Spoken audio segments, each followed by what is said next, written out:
Welcome to Sweet Life Beat Life. We hope this video helps.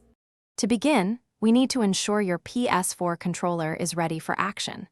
You can connect it directly to your PC using a standard USB to micro USB cable. This method provides the most stable connection and avoids potential Bluetooth latency issues during setup. If you prefer a wireless connection, make sure your PC has Bluetooth capabilities enabled and that your controller is charged. We will primarily focus on getting the controller recognized and configured effectively for a smooth flight experience. Since MSFS 2024 doesn't directly recognize PS4 controllers, we'll use DS4 Windows. This clever tool translates your PS4 controller inputs into what an Xbox 360 controller would send, which MSFS understands. Head to the official DS4 Windows website, download the installer, and follow the on-screen prompts. Once installed, launch the application. It will guide you through setting up essential drivers if this is your first time using it, ensuring a smooth communication bridge between your controller and PC. With DS4 Windows running, your connected PS4 controller should now be visible on the main screen. Click New Profile to create a dedicated setup for Flight Simulator or simply modify the default. Crucially, verify that the emulated controller dropdown is set to Xbox 360. This setting ensures MSFS sees your controller as a compatible device.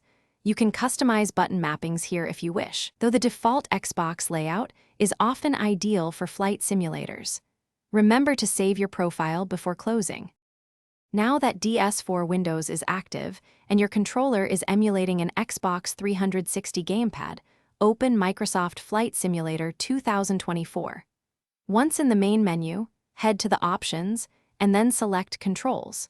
You should now see an entry for Xbox 360 controller for Windows or something similar listed.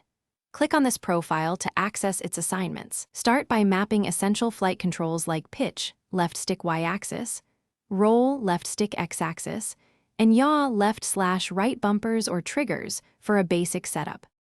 For a truly immersive experience, it's vital to fine-tune your controller's sensitivity with an MSFS.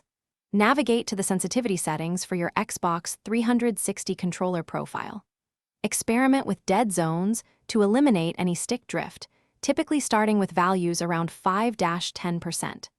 Adjust the reactivity curve to make your inputs feel more natural and responsive, especially for subtle flight corrections. Remember to save your custom control profile with an MSFS. This allows you to easily load your preferred setup for every flight, ensuring consistent performance. Thanks for watching. Consider subscribing if we helped you.